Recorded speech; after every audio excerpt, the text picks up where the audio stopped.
Hey guys, today we're gonna explain the movie called Jack Force Has to Save the World from Pitch Black Monster। इसमें हम Jack force की कहानी देखेंगे। तो कहानी की शुरुआत में हम एक लड़के को तालाब में डूबते हुए देखते हैं। वो हमें बताता है कि वहाँ पर बहुत सारा अंधेरा और बहुत ही तेज ठंड थी। तब उसने चांद को देखा और उसकी रोशनी उसकी आंखों पर गिरी, जिसने उस अंधेरे को भगा दिया और उसके बाद उसके अंदर का डर भी भाग गया। वो वहाँ पर क्यों था और उसकी जिंदगी का क्या मकसद था, इसके बारे में उसे कुछ भी पता नहीं था। उसे वहाँ पर एक छड़ी मिली जिसे छूने पर ही उसमें से कुछ मैजिकल पावर बाहर आई, जिसे देखकर जैक काफी खुश था और अब वो हवा में भी उड़ सकता था। वहाँ पर एक पेड़ पर चढ़कर उसने देखा कि पास ही में एक गांव है। वो वहाँ पर जाकर लोगों से बातचीत करने की कोशिश कर रहा था, मगर बहुत जल्द उसे पता चल जाता है कि कोई भी उसकी बात नहीं सुन सकता और ना ही कोई उसे देख पा रहा है। उसका नाम जैक फ्रॉस्ट था, इतना ही उसे चांद ने बताया हुआ था। और इसी के साथ लगभग 300 साल बीत गए। आगे हम नॉर्थ पोल को देखते हैं। वहाँ पर सेंटा क्रिसमस गिफ्ट बना रहा था। तभी वो वहाँ के ग्लोब में देखता है कि वहाँ की चमकती हुई लाइटें बंद हो रही है। ये लाइटें बंद होने का ये वजूद था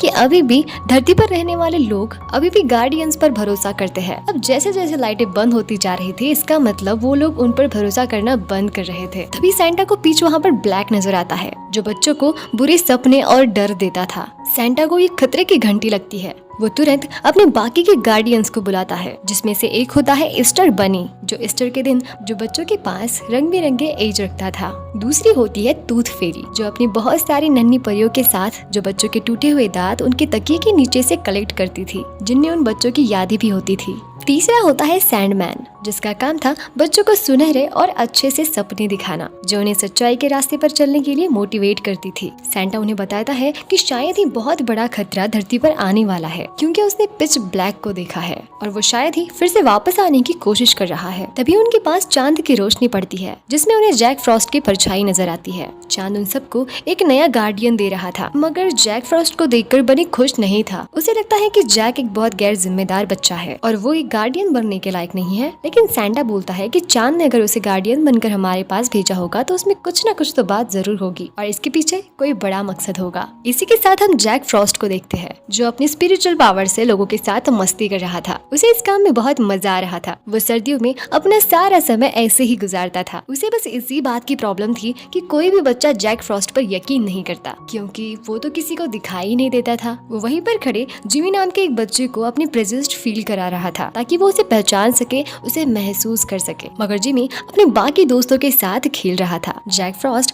उसे बर्फ की स्लाइडिंग भी करवाता है, जिसमें जिमी को बहुत मजा आता है, मगर वो ये नहीं समझता कि ये सब कुछ जैक फ्रॉस्ट की वजह से हो रहा था। इसी वजह से जैक उदास होकर वहाँ से चला जाता है। वो रात में चांद से बातें कर रहा था कि उसने उसे क्यों बनाया, उसका मकसद क्या है। तभी वो देखता है कि सैंडमैन की सुनहरी रोशनी बच्चों को सुनहरे सपने देने के लिए आ गई है। वो थोड़ा खुश हो जाता है। वहाँ के सारे बच्चे अच्छे से सपने देखने लगते हैं। तभी ब्लैक पिच वहाँ पर आता है और वो सुनहरे सपने को एक नाइटमेयर में बदल देता है, यानी अच्छे सपनों को बुरे सपने में कन्वर्ट कर देता है। वो अपनी काली शक्तियों को हर जगह फैला रहा था। वो सारे सुनहरे सपने को नाइटमेयर में बदलने लगता है। जैक को उस दिन उस शहर में बनी मिलता है और उसके आदमी जैक को एक बोरी में पकड़कर एक पोर्टल के थ्रू नॉर्थ पोल में ले आते हैं। वहाँ पर उससे सैंटा और बाकी के गार्डियंस भी मिलते हैं। सैंटा उसे बाकी सभी गार्डियन से इंट्रोड्यूस कर रहा था। सैंटा उसे बताता है कि चांद ने उसे गार्डियन बनाया है, मगर जैक उनसे कहता है कि उसे नहीं लगता कि मैं खुद एक गार्डियन बनने के लायक हूँ, क्योंकि उसे डिसिप्लिन में रहना और लोगों के ऑर्डर फॉलो करने में कोई दिलचस्पी नहीं है। तभी वो बताता है कि किस तरह से ब्लैक पीच का खतरा धरती पर बढ़ गया है और उसे तो खुद चांद ने गार्डियन चुना है, जिसे अब वो मना नहीं कर सकता। सेंटा उसे वहाँ की बाकी चीजों के बारे में जानकारी देने लगता है। तभी बनी वहाँ पर आकर उसे बताता है कि टूथ पैलेस में कोई प्रॉब्लम हो गई है। वो सभी सेंटा के साथ टूथ पैलेस में पहुँचते हैं। वहाँ पर ब्लैक पिच के मेयर सारी नन्ही परियों को उड़ाकर ले जा रहे थे। किसी तरह से जैक फ्रॉस्ट एक नन्ही परी को बचा लेता है। टूथ फेरी बताती है कि उन लोगों ने बहुत देर कर दी। वो ब्लैक पिच, वहाँ की सारी नन्ही परियां और वो सारे बच्चों के टूथ ले गए हैं। तभी वो लोग वहाँ पर ब्लैक पिच को देखते हैं। वो उन्हें बोलने लगता है कि एक वक्त हुआ करता था जब लोग सारे उससे डरते थे, उसे अपने आसपास से महसूस करते थे, और एक दिन धरती पर चांद ने उनके गार्डियंस को भेजा, यानी तुम लोगों को भेजा, मेरा साम्राज्य खत्म करने के लिए। उन्होंने लोगों के दिल में आशा जगाई और उसी के साथ वो ब्लैक पिच को एक बुरा सपना समझकर भूल गए। मगर अब सब कुछ बदलेगा। उन्हें फिर फिर से डर का एहसास होगा और अब वो उन गार्डियंस को उनके दिल से निकाल कर फेंकेगा। और ये अब होना शुरू भी हो चुका है, क्योंकि उन बच्चों के टूथ को अगर कोई परिया लेने नहीं जाएगी तो उन सब का टूथ फेरी से भरोसा उठ जाएगा और वो लोग उसे भूल जाएंगे। और जैसे उनका भरोसा उन पर से खत्म हो गया तो उनकी सारी शक्तियाँ भी धीरे धीरे कम होती जाएगी और इसके बाद ना ही कोई क्रिसमस होगा और ना ही कोई ईस्टर होगा, तो सिर्फ अंधेरा और उसका डर। गार्डियन उस पर हमला करने लगते हैं मगर वो वहाँ से भागने में सफल रहता है। मगर यहाँ पर टूथ फेरी अपनी नन्ही परियों के पकड़े जाने की वजह से बहुत ही ज्यादा उदास थी। तभी वो उससे पूछता है कि ब्लैक पिच उन नन्हे बच्चों के टूथ को चुराकर क्या करना चाहता है। टूथ फेरी बताती है कि बात सिर्फ और सिर्फ टूथ्स की नहीं है, उनमें तो उन बच्चों की यादें हैं जो परियों के साथ उन पर नजर रखा करती थी और उनके बचपन को हसीन बनाने के लिए वो उन्हें वो यादें देती थी। वो कहती है कि उनके पास सबकी यादें रहती है, यहाँ तक कि जैक की भी यादें बचपन में उन्होंने कलेक्ट की थी। वो उसे कहती है कि तुम्हारी भी एक जिंदगी होगी जैक फ्रॉस्ट बनने के पहले की। जैक फ्रॉस्ट अब किसी भी हालत में अपनी पुरानी लाइफ के बारे में जानना चाहता था। तभी टूथ फेरी के कुछ पंख झड़ने लगते हैं, यानी कि धरती पर के सारे बच्चों का उस पर से विश्वास उठता जा रहा है। सेंटा ऐलान करता है कि मैं खुद जाऊंगा और सारी परियों को और सारे टूथ्स को वापस ले आऊंगा। वो सारे गार्डियन निकल पड़ते हैं टूथ कलेक्ट करने। वो जल्दी जल्दी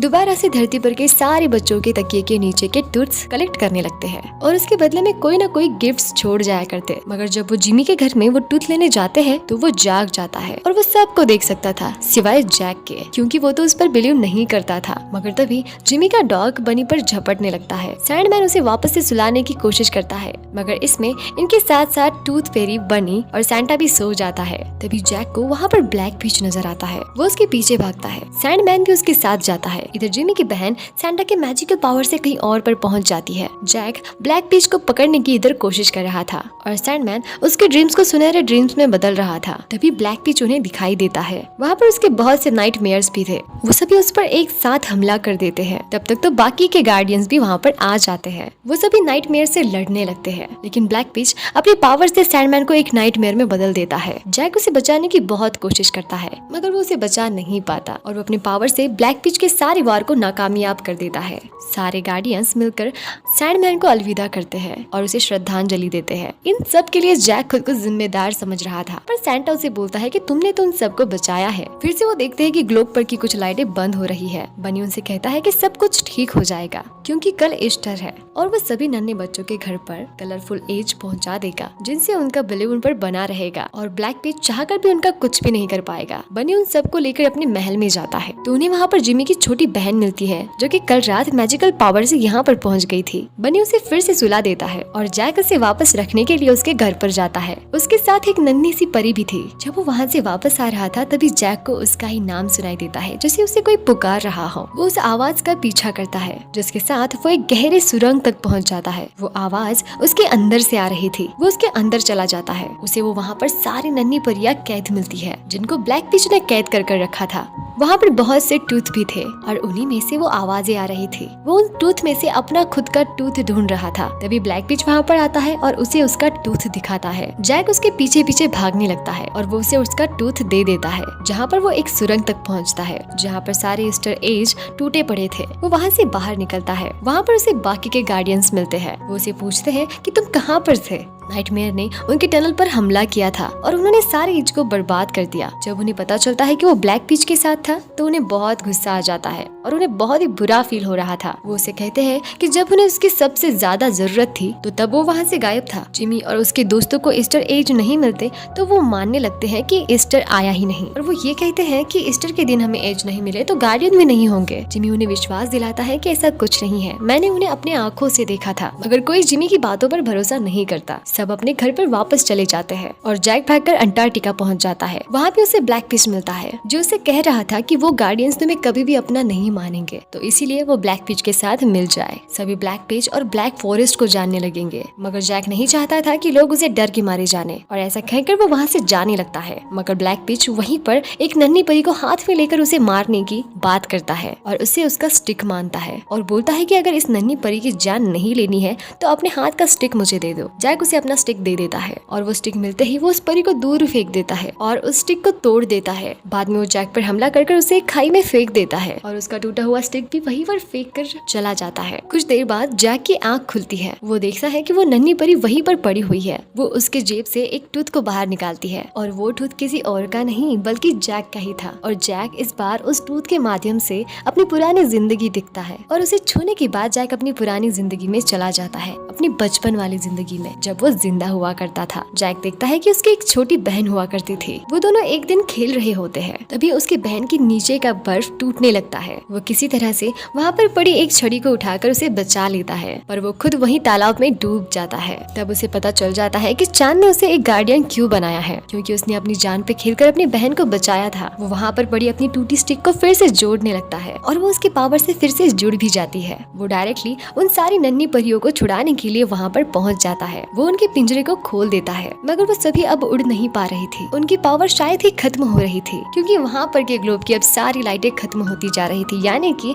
अब लोगों का गार्डियंस पे भरोसा उठता जा रहा था। मगर उन सभी में से सिर्फ और सिर्फ एक ही लाइट बची हुई थी और ये जिमी था। वो उसके रूम तक पहुँचता है और वो देखता है कि जिमी बनी टॉय के साथ बातें कर रहा था और वो रोता हुआ बनी के टॉय से बातें करता है कि उसके सारे दोस्त उस पर भरोसा नहीं करते। तभी जैक अपनी मैजिकल पावर से एक बनी बनाकर उसके पास भेजता है, जिसे देखकर जिमी बहुत खुश हो जाता है। मगर थोड़ी देर में वो बनी टूटकर छोटे छोटे स्नो में बदल जाता है। वो समझ जाता है कि ये बनी नहीं बल्कि जैक फ्रॉस्ट है। जब वो पीछे मुड़कर देखता है तो वो देखता है कि वो जैक को अब देख सकता है। जैक भी बहुत खुश हो जाता है कि पहली बार उसे किसी ने देखा। वो उसे बताता है कि सारे गार्डियंस रियल होते हैं। तभी जैक देखता है कि बाकी के गार्डियंस भी वहाँ पर पहुँच गए हैं, मगर वो सभी अब पावरलेस हो चुके हैं। बनी भी अब एक छोटा सा बनी बन चुका है। तभी ब्लैक पिच वहाँ पर आ जाता है और जैक उस पर हमला करने लगता है, मगर बहुत ही जल्द वो उसे हार कर नीचे गिर जाता है। ब्लैक पिच उन सबको मारने के लिए उनकी ओर बढ़ता है, मगर तभी जिमी उसे कहता है कि उसे बहुत ज्यादा डर लग रहा है। तभी जैक को अपनी बहन की याद आती है। वो जिमी से कहता है कि इनसे डरने की कोई जरूरत नहीं है और वो एक स्नो बॉल उसके ऊपर फेंकता है, जिसे देखकर जिमी हंसने लगता है। जैक उसे बाहर घुमाने ले जाता है और साथ ही साथ में उसके सारे दोस्तों को ये विश्वास दिलाता है कि असल में